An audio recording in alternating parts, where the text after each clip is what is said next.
ओम शांति 20-1-2025 की मुरली है। मुख्य रूप से बाबा ने कहा, सदा खुशी में रहना, बहुत बहुत मीठा बनना, सबको प्रेम से चलाना, यही तुम्हारे पुरुषार्थ का लक्ष्य हो। इसी से तुम सर्वगुण संपन्न 16 कला संपूर्ण बनेंगे। उनके द्वारा किसी को भी दुख नहीं पहुंचेगा। जैसे बाप दुख हरता सुख करता है, ऐसे श्रेष्ठ कर्म करने वाले भी दुख हरता सुख करता ही होंगे। आगे कहा, बाप द्वारा मिली हुई नॉलेज और वर्षे को स्मृति में रख सदैव हर्षित रहना है। ज्ञान और योग है तो सर्विस में तत्पर रहना है। सुखधाम और शांति धाम को याद करना है। इन देवताओं जैसा मीठा बनना है। अपार खुशी में रहना है। रूहानी टीचर बन ज्ञान का दान करना है। अब सुनते हैं महावाक्यों को विस्तार से। बाबा ने कहा, मीठे बच्चे, ज्ञान की धारणा के साथ साथ सतयुगी राजाई के लिए याद और पवित्रता का बल भी जमा करो। प्रश्न है, अभी तुम बच्चों के पुरुषार्थ का क्या लक्ष्य होना चाहिए? उत्तर, सदा खुशी में रहना, बहुत बहुत मीठा बनना, सबको प्रेम से चलाना, यही तुम्हारे पुरुषार्थ का लक्ष्य हो। इसी से तुम सर्वगुण संपन्न 16 कला संपूर्ण बनेंगे। दूसरा प्रश्न, जिनके कर्म श्रेष्ठ है उनकी निशानी क्या होगी? उत्तर, उनके द्वारा किसी को भी दुख नहीं पहुंचेगा। जैसे बाप दुख हरता सुख करता है, ऐसे श्रेष्ठ कर्म करने वाले भी दुख हरता सुख करता होंगे। गीत है, छोड़ भी दे आकाश सिंहासन। ओम शांति। मीठे मीठे रूहानी बच्चों ने गीत सुना। यह मीठे मीठे रूहानी बच्चे किसने कहा? दोनों बाप ने कहा। निराकार ने भी कहा तो साकार ने भी कहा। इसलिए इनको कहा जाता है बाप व दादा। दादा है साकारी।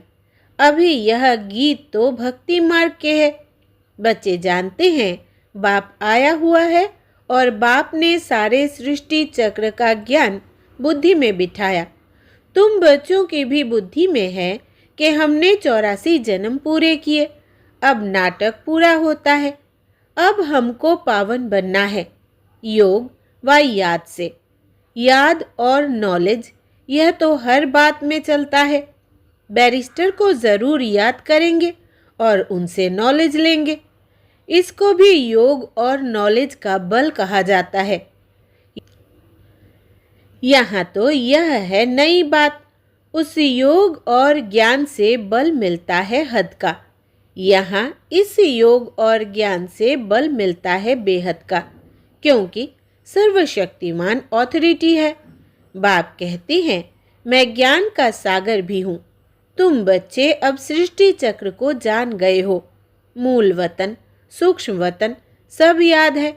जो नॉलेज बाप में है वो भी मिली है, तो नॉलेज को भी धारण करना है।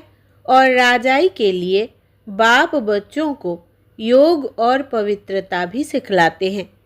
तुम पवित्र भी बनते हो, बाप से राजाई भी लेते हो। बाप अपने से भी ज़्यादा मर्तबा देते हैं। तुम 84 जन्म लेते लेते मर्तबा गवा देते हो। यह नॉलेज तुम बच्चों को अभी मिली है। ऊंच ते ऊंच बनने की नॉलेज ऊंच ते ऊंच बाप द्वारा मिलती है। बच्चे जानते हैं, अभी हम जैसे कि बाप दादा के घर में बैठे हैं। यह दादा माँ भी है, वो बाप तो अलग है, बाकी यह माँ भी है। परंतु यह मेल का चोला होने कारण फिर माता मुकर्रर की जाती है। उनको भी एडप्ट किया जाता है। उनसे फिर रचना हुई है। रचना भी है एडप्टेड। बाप बच्चों को एडप्ट करते हैं वर्षा देने के लिए। ब्रह्मा को भी एडप्ट किया है।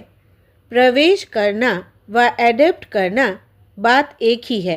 बच्चे समझते हैं और समझाते भी है। नंबरवार पुरुषार्थ अनुसार सबको यही समझाना है कि हम अपने परम पिता परमात्मा की श्रीमत पर इस भारत को फिर से श्रेष्ठ ते श्रेष्ठ बनाते हैं। तो खुद को भी बनना पड़े। अपने को देखना है कि हम श्रेष्ठ बने हैं। कोई भ्रष्टाचार का काम कर किसको दुख तो नहीं देते हैं। बाप कहते हैं, मैं तो आया हूँ बच्चों को सुखी बनाने, तो तुमको भी सबको सुख देना है। बाप कभी किसको दुख नहीं दे सकता। उनका नाम ही है दुख हरता सुख करता। बच्चों को अपनी जांच करनी है। मनसा वाचा कर्मणा, हम किसको दुख तो नहीं देते हैं। शिव बाबा कभी किसको दुख नहीं देते। बाप कहते हैं, मैं कल्प कल्प तुम बच्चों को यह बेहद की कहानी सुनाता हूँ। अब तुम्हारी बुद्धि में है कि हम अपने घर जाएंगे, फिर नई दुनिया में आएंगे। अब की पढ़ाई अनुसार अंत में तुम ट्रांसफ़र हो जाएंगे। वापस घर जाकर फिर नंबरवार पाठ बजाने आएंगे। यह राजधानी स्थापन हो रही है। बच्चे जानते हैं, अभी जो पुरुषार्थ करेंगे वही पुरुषार्थ तुम्हारा कल्प कल्प का सिद्ध होगा। पहले पहले तो सभी को बुद्धि में बिठाना चाहिए कि रचता और रचना के आदि मध्य अंत की नॉलेज को बाप के सिवाय कोई नहीं जानते हैं। ऊंचते ऊंच बाप का नाम ही गुम कर दिया है। त्रिमूर्ति नाम तो है, त्रिमूर्ति रास्ता भी है, त्रिमूर्ति हाउस भी है। त्रिमूर्ति कहा जाता है ब्रह्मा विष्णु शंकर को। इन तीनों का रचयिता जो शिव बाबा है, उस मूल का नाम ही गुम कर दिया है। अभी तुम बच्चे जानते हो, ऊंचते ऊंच है शिव बाबा, फिर है त्रिमूर्ति। बाप से हम बच्चे यह वर्षा लेते हैं। बाप की नॉलेज और वर्षा, यह दोनों स्मृति में रहे तो सदैव हर्षित रहेंगे। बाप की याद में रहे, फिर तुम किसको भी ज्ञान का तीर लगाएंगे तो अच्छा असर होगा। उसमें शक्ति आती जाएगी। याद की यात्रा से ही शक्ति मिलती है। अभी शक्ति गुम हो गई है, क्योंकि आत्मा पतित तमो प्रधान हो गई है। अब मूल फिक्रात यह रखनी है कि हम तमो प्रधान से सतो प्रधान बने। मन मना भव का अर्थ भी यह है। गीता जो पढ़ते हैं उनसे पूछना चाहिए, मन मना भव का अर्थ क्या है। यह किसने कहा? मुझे याद करो तो वर्षा मिलेगा। नई दुनिया स्थापन करने वाला कोई श्री कृष्ण तो नहीं है, वो प्रिंस है। यह तो गाया हुआ है, ब्रह्मा द्वारा स्थापना। अब करण करावन हार कौन? भूल गए हैं। उनके लिए सर्वव्यापी कह देते हैं। कहते हैं ब्रह्मा विष्णु शंकर आदि सब में वही है। अब इसको कहा जाता है अज्ञान। बाप कहते हैं, तुमको 5 विकारों रूपी रावण ने कितना बेसमझ बनाया है। तुम जानते हो बरोबर, हम भी पहले ऐसे थे। हाँ, पहले उत्तम से उत्तम भी हम ही थे, फिर नीचे गिरते महान पतित बने। शास्त्रों में दिखाया है, राम भगवान ने बंदर सेना ली। यह भी ठीक है। तुम जानते हो, हम बरोबर बंदर मिसल थे। अभी महसूसता आती है, यह है ही भ्रष्टाचारी दुनिया। एक दो को गाली देते कांटा लगाते रहते हैं। यह है कांटों का जंगल, वो है फूलों का बगीचा। जंगल बहुत बड़ा होता है, गार्डन बहुत छोटा होता है। गार्डन बड़ा नहीं होता है। बच्चे समझते हैं बरोबर इस समय यह बड़ा भारी कांटों का जंगल है। सतयुग में फूलों का बगीचा कितना छोटा होगा। यह बातें तुम बच्चों में भी नंबरवार पुरुषार्थ अनुसार समझते हैं।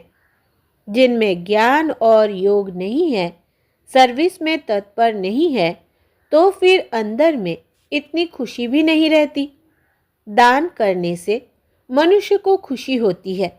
समझते हैं इसने आगे जन्म में दान पुण्य किया है, तब अच्छा जन्म मिला है।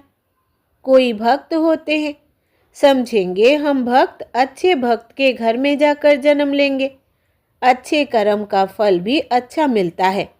बाप बैठ कर्म अकर्म विकर्म की गति बच्चों को समझाते हैं। दुनिया इन बातों को नहीं जानती।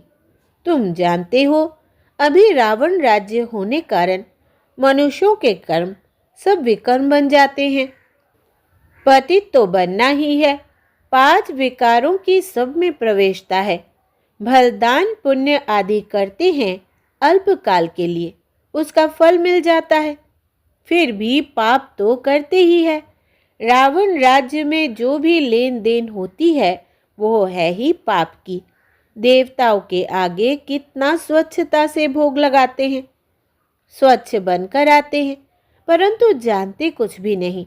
बेहद के बाप की भी कितनी ग्लानि कर दी है। वो समझते हैं कि यह हम महिमा करते हैं कि ईश्वर सर्वव्यापी है, सर्वशक्तिमान है, परंतु बाप कहते हैं यह इन्हों की उल्टी मत है। तुम पहले पहले बाप की महिमा सुनाते हो कि ऊंच ते ऊंच भगवान एक है, हम उनको ही याद करते हैं। राजयोग की एम ऑब्जेक्ट भी सामने खड़ी है, यह राजयोग बाप ही सिखलाते हैं। श्री कृष्ण को बाप नहीं कहेंगे, वो तो बच्चा है। शिव को बाबा कहेंगे, उनको अपनी देह नहीं। यह मैं लोन पर लेता हूँ, इसलिए इनको बाप दादा कहते हैं। वो है ऊंच ते ऊंच निराकार बाप। रचना को रचना से वर्षा मिल ना सके। लौकिक संबंध में बच्चों को बाप से वर्षा मिलता है, बच्ची को तो मिल ना सके। अब बाप ने समझाया है, तुम आत्माएं हमारे बच्चे हो, प्रजापिता ब्रह्मा के बच्चे बच्चियां हो। ब्रह्मा से वर्षा नहीं मिलना है, बाप का बनने से ही वर्षा मिल सकता है। यह बाप तुम बच्चों को सम्मुख बैठ समझाते हैं। इनके कोई शास्त्र तो बन नहीं सकते। भल तुम लिखते हो, लिटरेचर छपाते हो, फिर भी टीचर के सिवाय तो कोई समझा ना सके। बिना टीचर किताब से कोई समझ ना सके।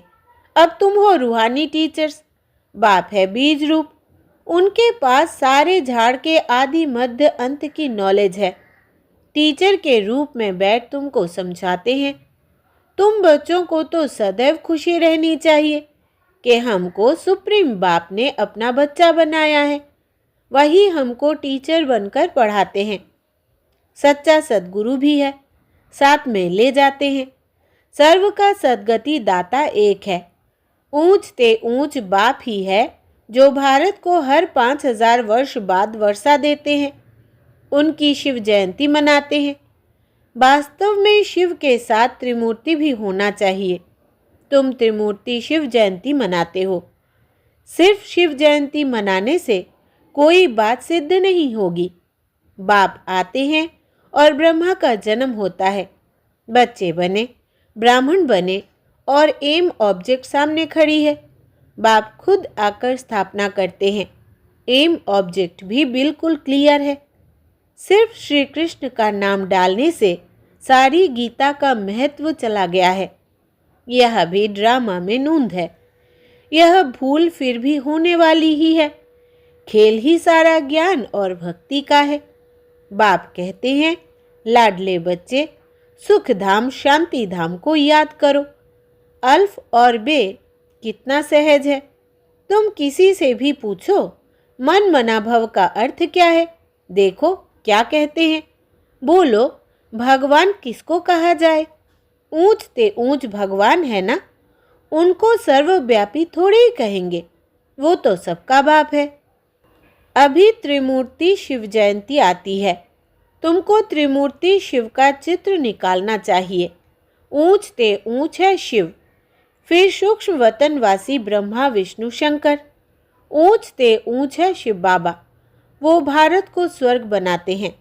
उनकी जयंती तुम क्यों नहीं मनाते हो। जरूर भारत को वर्षा दिया था, उनका राज्य था। इसमें तो तुमको आर्य समाजी भी मदद देंगे, क्योंकि वो भी शिव को मानते हैं। तुम अपना झंडा चढ़ाओ, एक तरफ त्रिमूर्ति गोला, दूसरे तरफ झाड़। तुम्हारा झंडा वास्तव में यह होना चाहिए। बन तो सकता है ना। झंडा चढ़ा दो जो सब देखे। सारी समझानी इसमें है। कल्प वृक्ष और ड्रामा, इनमें तो बिल्कुल क्लियर है। सबको मालूम पड़ जाएगा कि हमारा धर्म फिर कब होगा। आप ही अपना अपना हिसाब निकालेंगे। सबको इस चक्र और झाड़ पर समझाना है। क्राइस्ट कब आया? इतना समय वो आत्माएं कहाँ रहती है? ज़रूर कहेंगे निराकारी दुनिया में है। हम आत्माएं रूप बदलकर यहाँ आकर साकार बनते हैं। बाप को भी कहते हैं ना, आप भी रूप बदल साकार में आओ। आएंगे तो यहाँ ना, सूक्ष्म वतन में तो नहीं आएंगे। जैसे हम रूप बदलकर पाठ बजाते हैं, आप भी आओ, फिर से आकर राजयोग सिखाओ। राजयोग है ही भारत को स्वर्ग बनाने का। यह तो बड़ी सहज बातें हैं। बच्चों को शौक चाहिए, धारणा कर औरों को करानी चाहिए। इसके लिए लिखा पढ़ी करनी चाहिए। बाप भारत को आकर हेवन बनाते हैं। कहते भी है बरोबर क्राइस्ट से 3000 वर्ष पहले भारत पैराडाइज था। इसलिए त्रिमूर्ति शिव का चित्र सबको भेज देना चाहिए। त्रिमूर्ति शिव की स्टैंप बनानी चाहिए। इन स्टैंप बनाने वालों की भी डिपार्टमेंट होगी। दिल्ली में तो बहुत पढ़े लिखे हैं, यह काम कर सकते हैं। तुम्हारी कैपिटल भी दिल्ली होनी है। पहले दिल्ली को परिस्तान कहते थे, अब तो कब्रिस्तान है। तो यह सब बातें बच्चों की बुद्धि में आनी चाहिए। अभी तुम्हें सदा खुशी में रहना है, बहुत बहुत मीठा बनना है, सबको प्रेम से चलाना है, सर्वगुण संपन्न 16 कला संपूर्ण बनने का पुरुषार्थ करना है। तुम्हारे पुरुषार्थ का यही लक्ष्य है, परंतु अभी तक कोई बना नहीं है। अभी तुम्हारी चढ़ती कला होती जाती है। धीरे धीरे चढ़ते हो ना, तो बाबा हर प्रकार से शिव जयंती पर सेवा करने का इशारा देते रहते हैं, जिससे मनुष्य समझेंगे कि बरोबर इन्हों की नॉलेज तो बड़ी है। मनुष्यों को समझाने में कितनी मेहनत लगती है। मेहनत बिगैर राजधानी थोड़ी स्थापन होगी। चढ़ते हैं, गिरते हैं, फिर चढ़ते हैं। बच्चों को भी कोई ना कोई तूफान आता है। मूल बात है ही याद की। याद से ही सतो प्रधान बनना है। नॉलेज तो सहज है। बच्चों को बहुत मीठे ते मीठा बनना है। एम ऑब्जेक्ट तो सामने खड़ी है। यह लक्ष्मी नारायण कितने मीठे हैं। इन्हों को देख कितनी खुशी होती है। हम स्टूडेंट की यह एम ऑब्जेक्ट है। पढ़ाने वाला है भगवान।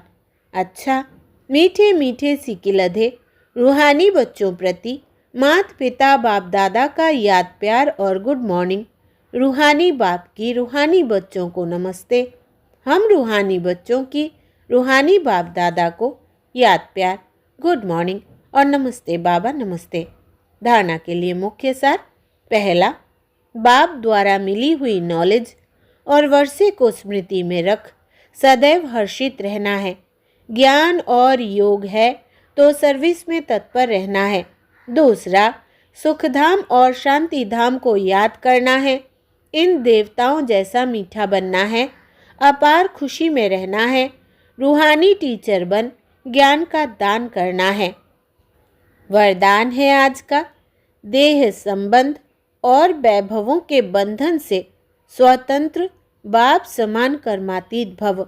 विस्तार है, जो निमित्त मात्र डायरेक्शन प्रमाण प्रवृत्ति को संभालते हुए आत्मिक स्वरूप में रहते हैं, मोह के कारण नहीं।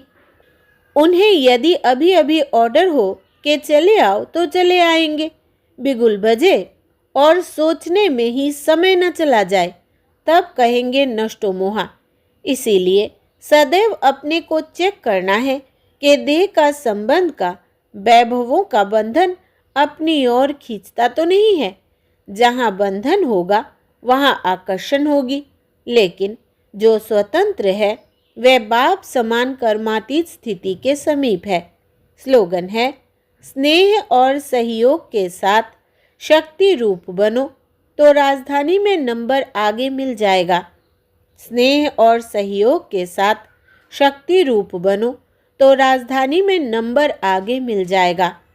अच्छा, अपनी शक्तिशाली मनसा द्वारा सकाश देने की सेवा करो। जितना अभी तन मन धन और समय लगाते हो, उससे मनसा शक्तियों द्वारा सेवा करने से बहुत थोड़े समय में सफलता ज़्यादा मिलेगी।